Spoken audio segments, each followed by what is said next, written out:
मोहलिक virus अपने मुल्क में स्मगल करने वाली डॉक्टर। मोहलिक वायरस स्मगल करने का मकसद क्या था, नतीजा क्या निकला?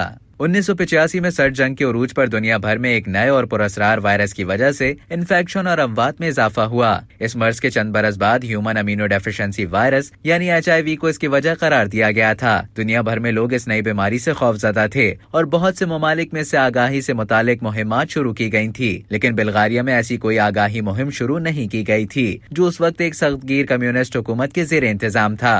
बुल्गारिया के एक हुक्काम ने इस बीमारी के खतरे को तस्लीम करने से इनकार कर दिया और इस बीमारी को उन्होंने हमजिन्स परस्तों की बीमारी और जवाल पजीर मगरिब के लिए मसला करार देते हुए इस हकीकत को मानने से इनकार कर दिया कि बुल्गारिया के अस्पतालों में गैर मुल्की तलबा और मल्ला मर रहे हैं। उस वक्त वायरल बीमारियों की माहिर डॉक्टर राधिका आर्गेरुआ बुल्गारिया के दारुल हुकूमत सोफिया के एक आला सतही तहकीकाती इदारे में काम करती थी। जून 1985 में आर्गेरुआ एक साइंसी कॉन्फ्रेंस में शिरकत करने और एक तहकीक पेश करने के लिए हैम्बर्ग गयी, जो उस वक्त के मगरबी जर्मनी में था। ल्यूकीमिया और इस नए वायरस से मुमकिन ताल्लुक असरात से मुतालिक मुनक्किदा कॉन्फ्रेंस में मशहूर अमरीकी मुहक्किक डॉक्टर रॉबर्ट गैलू भी शरीक थे। एक मौके पर बातचीत के दौरान डॉक्टर गैलू ने डॉक्टर आर्गेरुआ से पूछा कि बुल्गारिया में एड्स की क्या सूरत हाल है। आर्गेरुआ ने जवाब दिया कि पता नहीं, क्योंकि वहाँ अब तक इसकी तशखीस ही नहीं हुई। डॉक्टर गैलू ने इसकी जांच करने को कहा तो डॉक्टर आर्गेरुआ ने जवाब दिया कि मगर मेरे पास तो वायरस ही नहीं। ऐसे में डॉक्टर गैलू ने अपने एक जर्मन साथी के जरिए लेबोरेटरी में HIV का एक वायरस तैयार किया और उसे एक जदीद मोबाइल फोन के साइज के शीशे की ट्यूब में बंद करके पैकेट बनाए। चंद दिनों बाद उन्होंने वो पैकेट डॉक्टर आर्गेरुआ को दिया।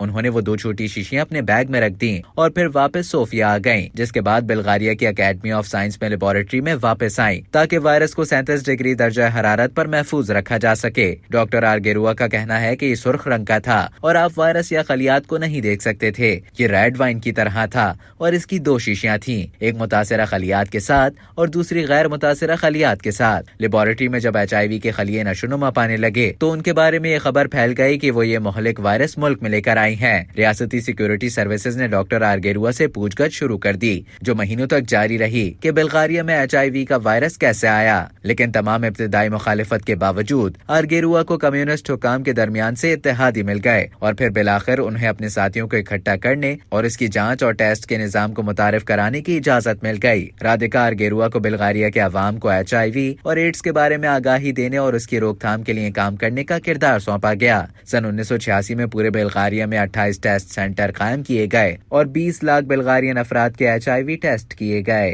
अब तक के लिए इतना ही। मजीद इसी तरह की मालूमात हासिल करने के लिए डेली जंग के YouTube चैनल को सब्सक्राइब करें और Facebook के पेज को लाइक करना ना भूलें।